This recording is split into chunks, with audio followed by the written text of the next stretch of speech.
बुद्ध विटेवरी या चॅनलवर मी आपणा सर्वांचं सहर्ष स्वागत करीत आहे आणि आजचा विषय अत्यंत गंभीर, गहन, समजण्यास अत्यंत सोपा आहे आणि तो म्हणजे बौद्ध भिक्खू मांसाहार करावा की काय आणि बुद्ध काळामध्ये भिक्खू वर्ग मांसाहार करीत होते काय, किंवा भगवान बुद्धांचा महापरिनिर्वाण म्हणा हवे तर चुंद लोहाराच्या घरी शुगरकंद खाऊन झाला की काय, काय धारणा आहे अशी, नक्की काय इच्छा सांगतो. आणि मग भारतातील आज बौद्ध भिक्खू मांसाहाराचं समर्थन का करतात याच्यावर प्रकाश टाकणारा आजचा व्हिडिओ होणार आहे. आणि विशेष म्हणजे पंचशिलेचं तंतोतंत पालन करणारा आमचा वारकरी संप्रदाय हाच खरा मूळ बुद्ध भक्त आहे हे आवर्जून सांगण्याचा या व्हिडिओमध्ये प्रयत्न करणार आहे. आणि म्हणून आपल्या सर्व लोकांचं मी हार्दिक स्वागत करतो. तद्वतच आपल्याला विनंती करतो की हा व्हिडिओ मी तुम्हाला सारांश का सांगितला तर त्याचं कारण असं की मी व्हिडिओमध्ये काय सांगणार आहे म्हणून व्हिडिओ मोठा झाला तरी चालेल, परंतु सत्याची चिरफाड करणे, आज बौद्ध भिक्खूंचं वर्तन कसं आहे याचं सर्वस्वी चिरफाड करणे हाच आज माझ्या व्हिडिओचा मुख्य उद्देश आहे. बुद्ध विटेवरी या चॅनलला आपण सबस्क्राईब करा, कमेंट्स करा आणि विशेष म्हणजे हा चॅनल एक चांगल्या पद्धतीने सुदृढ व्हावा म्हणून आर्थिक धम्मदान देखील करावं.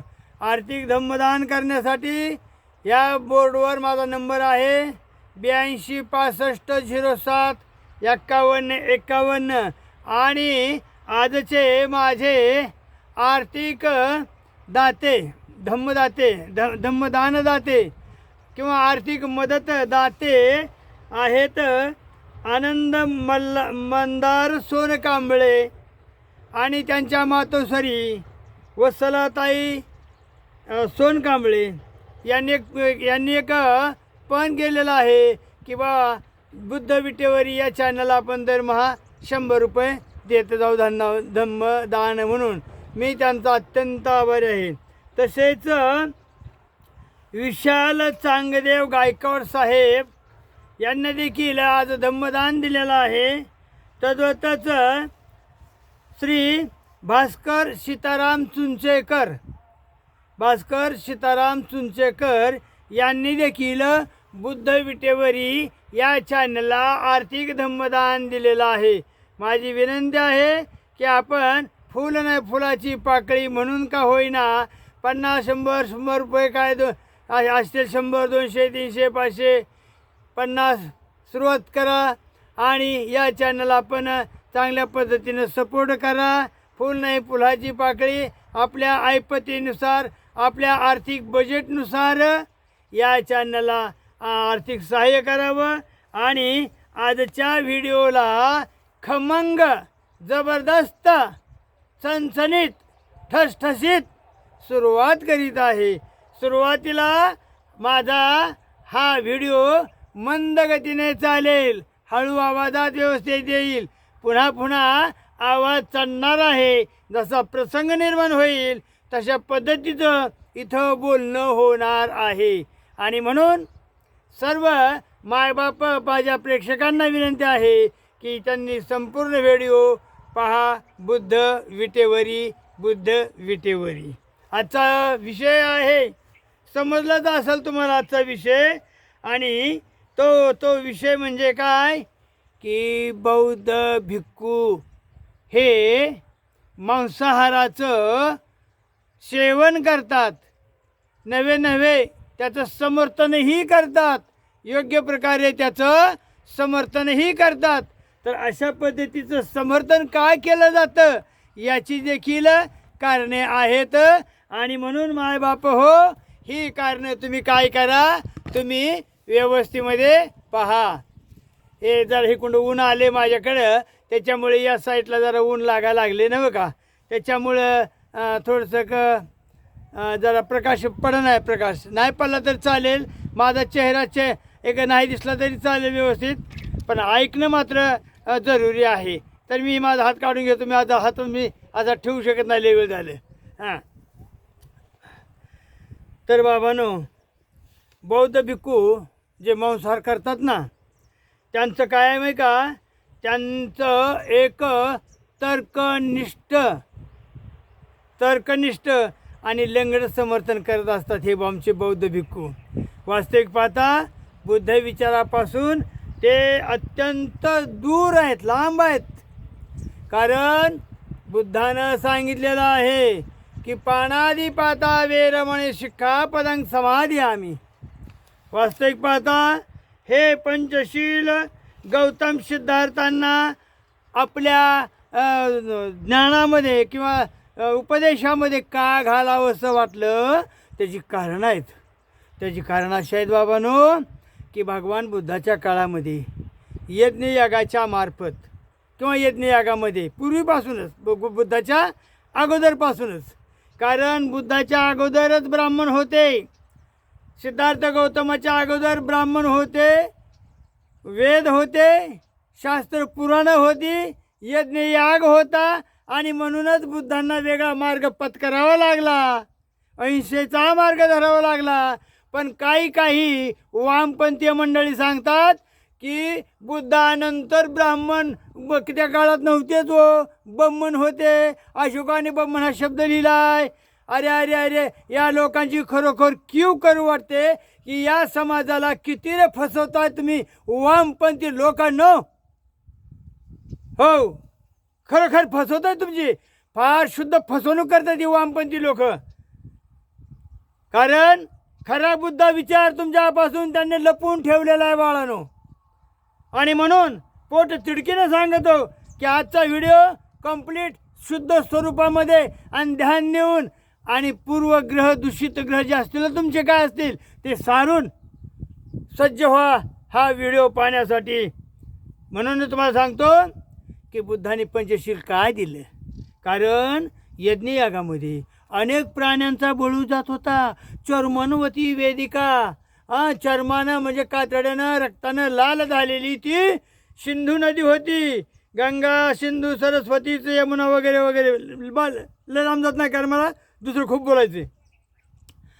तर सिद्धार्थ गौतमानं हे सगळं नाकारलं, यज्ञयाग नाकारला, पशुबळी रोखला गेला, पशुबळीची हत्या होत होती.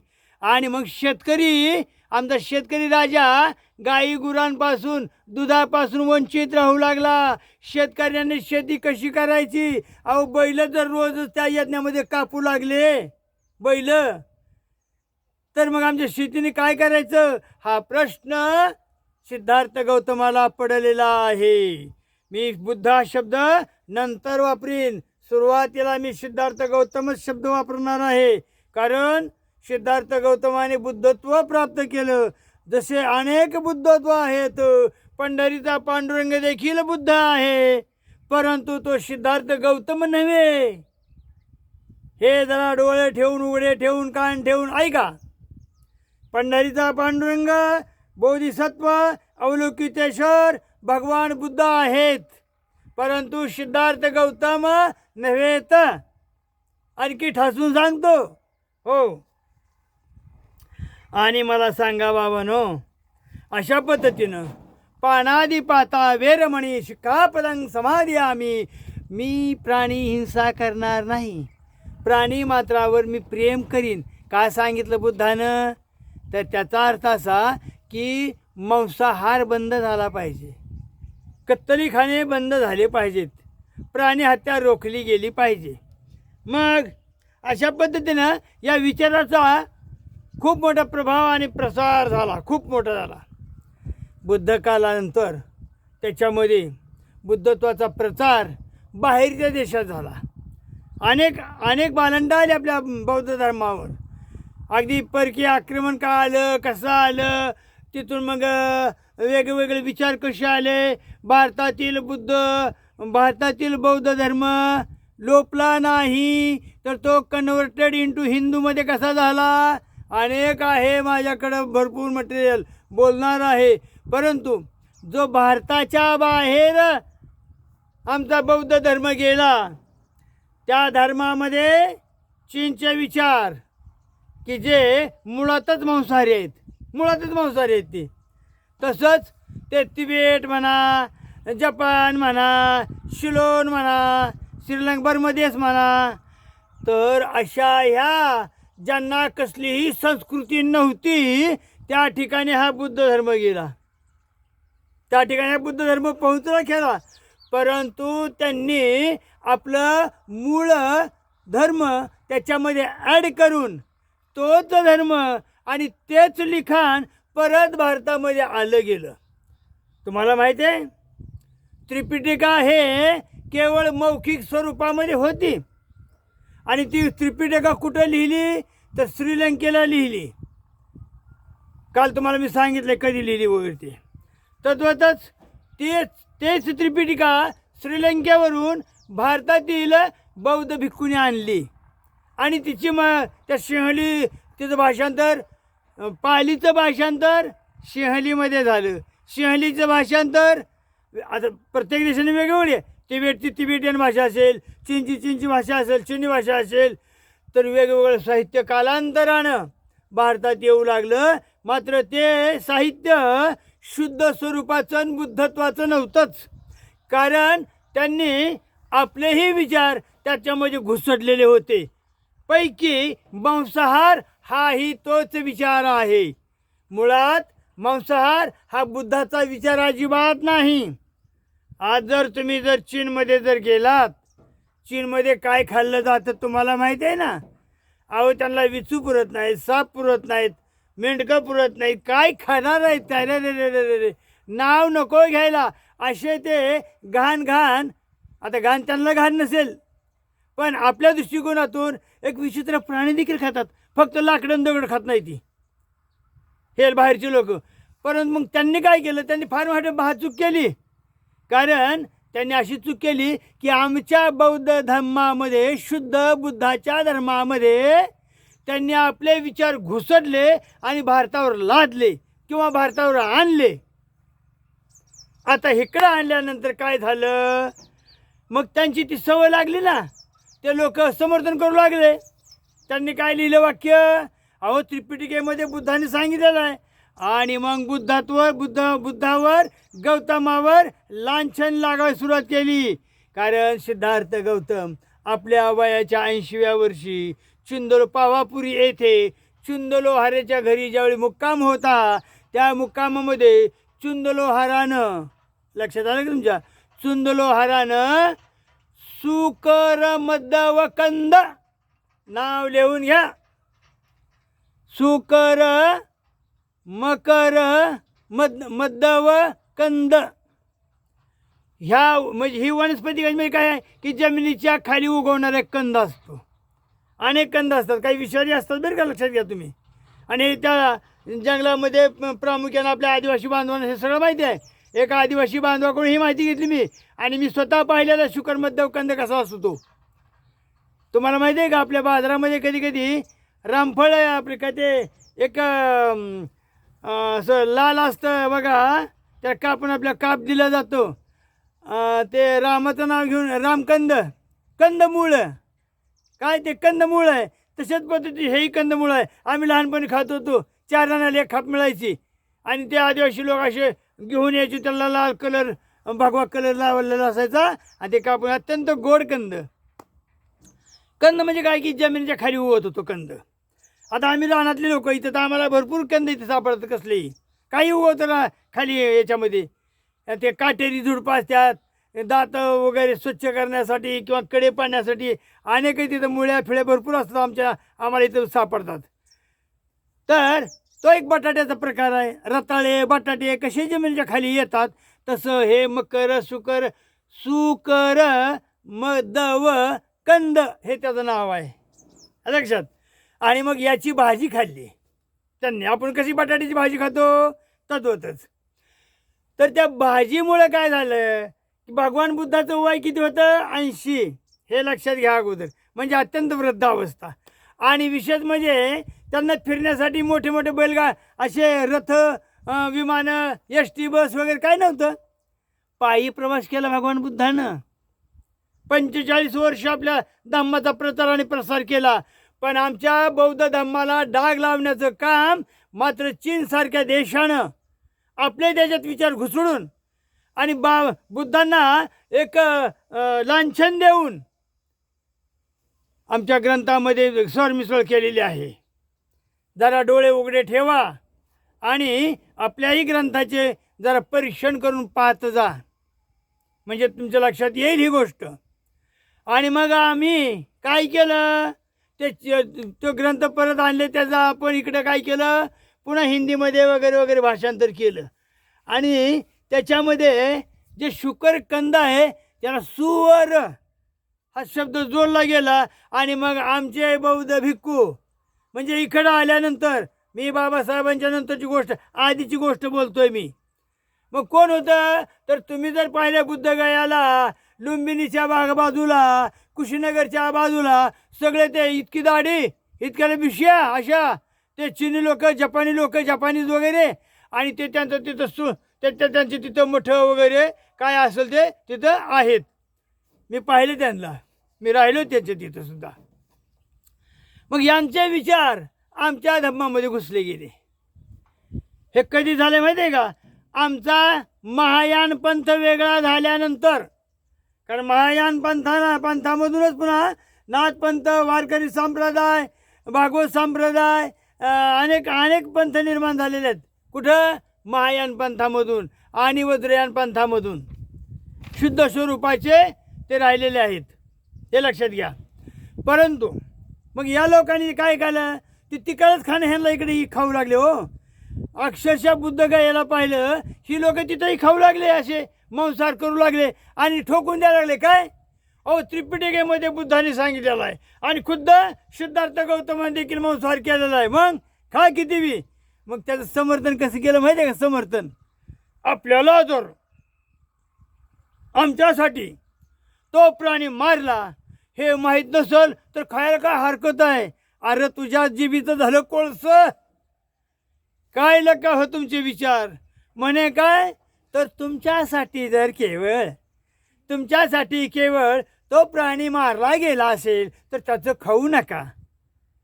हां, किंवा अनधावनेपणे तुमच्या भिक्षापात्रामध्ये कुणी जर मटण वाढलं तर ते बिनधास्त खा. वारे बौद्ध भिक्खू, हां, अरे काय बुद्धाचे विचार कुणीकडं, बुद्धाचं पंचशील कुणीकडं आणि तुझं लंगडं समर्थन कुणीकडं. लक्षात आलं का. आमचा वारकरी संप्रदायामध्ये महायान पंथातून वारकरी संप्रदाय झाला तो शुद्ध पंचशिलेवर चालतो. आमच्या विठ्ठलाचा संप्रदाय, आमच्या पांडुरंगाचा संप्रदाय. आणि म्हणून मला सांगावं असं वाटतं की शुद्ध स्वरूपाचा बुद्ध जर कुठं पाहायचा असेल तर तो आमच्या वारकरी संप्रदायात आहे. तो आमच्या वारकरी संप्रदायात आमच्या अभंगातून आहे. आमच्या अनेक संतातून जो बुद्ध दाखवला ना, तो आम्हाला शुद्ध स्वरूपाचा दाखवलेला आहे, ना की ह्या नास्तिक विचारांच्या, वामपंथी लोकांच्या आणि त्या भिक्खूंचा हा बुद्ध धर्म आम्हाला दाखवलेला नाही आमच्या वारकरी संप्रदायामध्ये. हे लंगडं समर्थन तुम्हाला पटतंय का. अरे तुमच्या जिभेचं चोचले पुरवण्यासाठी वेगवेगळ्या क्लुप्त्या काढून बुद्धांना का बदनाम करता रे बाबा. हो, समर्थन काय, तुम्हाला जर प्राणी तुमच्यासाठी मारला नसेल तर काय हरकत खायला. तुमच्या भिक्षापात्रामध्ये अवधानपणे कुणी मटण टाकलं, मटणाची भिक्षा दिली तर खायला काय हरकत आहे. वारे तुझा मांसा पानादी पाता वेर म्हणे शिक्का पदक समाधी आम्ही बदनुरो. हा केवळ वामपंथी कम्युनिस्ट चीनचा प्रचार आणि प्रसार आहे. बुद्ध हा शुद्ध स्वरूपामध्ये भारतात नांदत असताना देखील या लोकांनी त्याचं अशा पद्धतीनं विद्रुपीकरण केलेलं आहे, हे लक्षात घ्या. आणि आजचा मुद्दा इथं चालणार आहे माझा, मी अजून बोलणार आहे, मी काही थांबत नाही. आणि मग आज आमच्या बाबांनी आम्हाला धम्म दिला, बुद्ध धर्म दिला आम्हाला 1956 साली. आणि त्यावेळी देखील आम्ही पंचशील ग्रहण केलं. आणि तुमच्या माहितीसाठी सांगतो, महार समाज हा पूर्व काळामध्ये म्हणजे 56च्या अगोदर थोडक्यात काय करत होता, तर गावाची गुरं, मेलेली गुरं ओढीत होता, बाहेर आणून टाकून खात होता. आता हे दुसरा मुद्दा लक्षात घ्या माझा कसा कसा चाललाय बघा. ते हे तो विषय ते थांबवला. आता हे दुसरा मुद्दा घेतोय मी, व्यवस्थित ऐका जरा, कान फाडून ऐका. सांगतो तुम्हाला, हे कुणा माझा उजेड यायला लागलाय त्याच्यामुळे माझा चेहरा वगैरे काय स्पष्ट दिसला आणि हात बी लावायला वेळ नाही. बस असू द्या, जेवढं होईल तेवढं लावतो. हां, तर सांगायचं महत्त्वाचं म्हणजे काय की आम्हाला मनुस्मृतीनं काही नियम, काही अटी घालून दिल्या होत्या. त्यापैकी आमच्या घरामध्ये चूल पेटणार नाही अशाही पद्धतीचा एक नियम होता. आता मी काय मनुस्मृतीचं समर्थन करत नाही किंवा काही नाही. काही गोष्टी ज्यापैकी चांगलेही आहेत आणि काय अत्यंत वाईटही आहेत. वाईट याच्यासाठी म्हणतो की जे शूद्र वर्ग निर्माण झाला, क्षत्रियांपासून शूद्र वर्ग निर्माण झाला, हेही सांगतो तुम्हाला. आणि मग या क्षत्रियांना शूद्रवर्णात ढकलून यांच्याकडे ह्यांचे निर्बंध लावले मनुस्मृतीच्या माध्यमातून. आणि मग ह्यांच्या घरामध्ये चूल पेटवण्याला बंदी होती रे बाबानो. अन्नधान्य मिळत नव्हतं. आणि मग माझ्या जातभाईने काय केलं, या महार समाजानं काय केलं, गावाची गुरं, मेलेली गुरं ओढायची, बाहेर टाकायची आणि त्याचं मांस सेवन करत होते केवळ आपल्या पोटाचं गरदाड भरण्यासाठी. समर्थन करतो मी माझ्या बांधवांचं, माझ्या आजोबा पंजोबांचं. कारण त्यांनी अशा पद्धतीनं हे सेवन केलेलं आहे. मृत जनावरांचं मांस खाल्लेलं आहे. कातडी काढून त्याचं व्यापार केला, विकली गेली, काय असेल ते असेल. पण त्यांच्यावर पाळी आली होती मेलेली ढोरं खायची. आज नाही तुमच्यावर पाळी. आज महामानव बोधिसत्व डॉक्टर बाबासाहेब आंबेडकर यांच्या मोठ्या कृपाशीर्वादानं आम्हाला माणसात आणलेलं आहे. आणि त्याच बोधिसत्वाने आम्हाला 14 ऑक्टोबर 1956ला धम्मदीक्षा देऊन बुद्धिस्ट केलं, बौद्ध धर्माच्या ओटीत टाकलं. बाबासाहेब जर केवळ आणि केवळ 2-3 महिने जर आणखी 2-3 वर्ष जगले असते तर आम्हाला खरा शुद्ध बुद्ध बाबांनीच राखीवला असता. आमची अशी फरकटच झाली नसती. परंतु बौद्ध धर्म दिल्यानंतर माझ्या बाबाचं 6 डिसेंबर 1956ला म्हणजे अवघ्या 3 महिन्यामध्ये, बहुतेक 3 बी नाही तर अजून कुठं, 14 ऑक्टोबर 1956 ते 6 डिसेंबर 1956 किती दिवस होते बाबा मोजा तुम्हीच. आणि अत्यंत 2 महिने, 2-2.5-3 महिने बाबासाहेब माझे जगले. आणि ते केवळ आजारामध्येच पडून होते. शेवटी त्याच्यामध्येच ते गेली. बाबा जर माझे जिवंत असते ना तर काय विषयात होती ह्या बौद्ध लोकांची, ह्या बौद्ध भिक्खूंची. मी आता उपासकावर बोलत नाही, उपासकांचा प्रश्न नाही तो, इथं बौद्ध भिक्खूंचा प्रश्न आहे. तर यांची बिशाद झाली नसती की अशा पद्धतीचं तुम्ही मृत मांसाहार करावा. ही जर धारणा त्याच वेळी जर बाबासाहेब सांगितलं तुम्हाला, सांगितलं ना, काय सांगितलं तुम्हाला की यापुढं अशा पद्धतीचं मृत मांस घेऊ नका, सेवन करू नका बाबांनो. पण याचं जाणीव कोणी ठेवली? ज्यांनी कोणी ठेवली ते बाबासाहेबांची उपकृत आहेत. कारण बाबासाहेबांमुळं अरे तू शिकलास, सवरलास, मोठमोठ्या हुद्द्यावर गेलास आणि ही सगळी जुनी जी काय तुझ्या पाठीवरचं ओझं होतं ना, हे गरीचं ओझं होतं ते उतरून टाकलं, शेवाळ उतरून टाकलं, अवताचं दिंड उतरून टाकलं आणि तुला बंधमुक्त केलं. साखळदंडातून तुला बंधमुक्त केलं. आणि मग आमचे भिक्खू 1956 सालानंतर जे झाले गेले त्यांनी काय केलं, अहो निस्ता नाच केला लोकांनी. कारण यांनी कधी साहित्य वाचलं नाही. चिवर धारण केला तिकडे लागलं बोंबलं फिरायला, लागला धम्मदान उकळायला. काय येते याला? यांनी कधी यांनी कधी बौद्ध धर्मग्रंथाचा अभ्यास मनन आणि चिंतन तरी केलं का? कधी कधी केलेलं नाही. जे काही नावाजलेले मोठमोठे भंते जे होते, जगदीश काश्यपांसारखे, बलंदानंद कौशल्यासारखे, यांनी त्या भाषा त्या बौद्ध ग्रंथाचं भाषांतर आपल्या हिंदीमध्ये केलं. त्यावेळी ह्या सगळ्या गोष्टी उघड होऊ लागल्या. तो पण काय माहीत नव्हतं. मग कमीत कमी त्यांचं तर साहित्य आमच्या आजच्या महाराष्ट्रातील हिंडणाऱ्या, किंबहुना जगामध्ये हिंडणाऱ्या लोकांचे काय करतं मला जगामध्ये, आमच्याच राष्ट्रामध्ये किंवा आमच्याच वेगवेगळ्या राज्यामध्ये जे काय बौद्ध बनते म्हणून फिरतायत ना, त्यांनी ह्याचा जरूर अभ्यास करावा की खरोखरच आपण मांसाहार करावा की नाही. अहो या लोकांना जर विचारलं तुम्ही, अहो भंतेजी बुद्धाने सांगितलं का? हो, बुद्धाने सांगितलं नव्हे. अहो बुद्धानं खुद्द मांस खाल्लं. कुठं? चुंद लोहाराच्या घरी. हां, शुकरमद्द आणि काय गावं, काय विचित्र लोक आहेत हे. यांनी तर डुक्कर हा शब्द जोडला तिथं. डुकराचं मांस खाल्लं.